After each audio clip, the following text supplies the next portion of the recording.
contre ceux qui ont le goût difficile. Quand j'aurai, en naissant, reçu de Calliope les dons qu'à ses amants cette muse a promis, je les consacrerai au mensonge d'Ésope. Le mensonge et les vers de tout temps sont amis.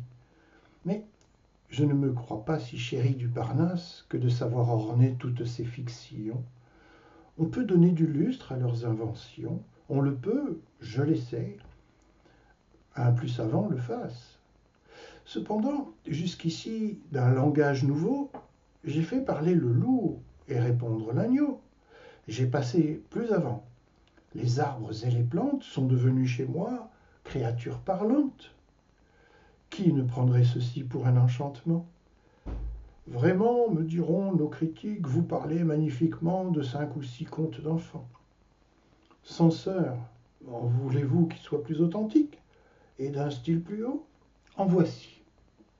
Les Troyens, après 10 ans de guerre autour de leurs murailles, avaient lassé les Grecs qui, par 1000 moyens, par 1000 assauts, par 100 batailles, n'avaient pu mettre à bout cette fière cité.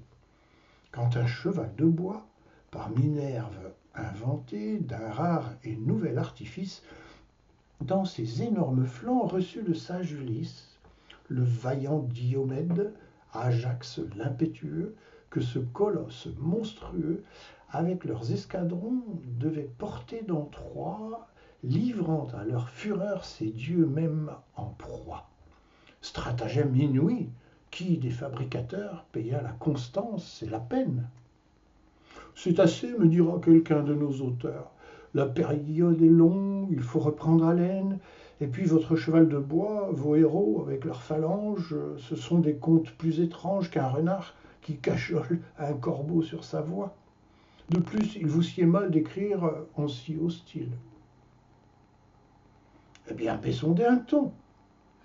La jalouse Amarille songeait à son Alcippe et croyait de ses soins n'avoir que ses moutons et son chien pour témoins.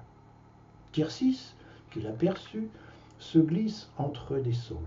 Il entend la bergère adressant ses paroles au doux Zéphyr et le priant de les porter à son amant. Je vous arrête à cette rime, dira mon censeur à l'instant, je ne la tiens pas légitime ni d'une assez grande vertu. Remettez pour le mieux ces 2 vers à la fonte. Maudit censeur, te tairas-tu? Ne saurais-je achever mon conte? C'est un dessein très dangereux que d'entreprendre de te plaire. Les délicats sont malheureux, rien ne saurait les satisfaire.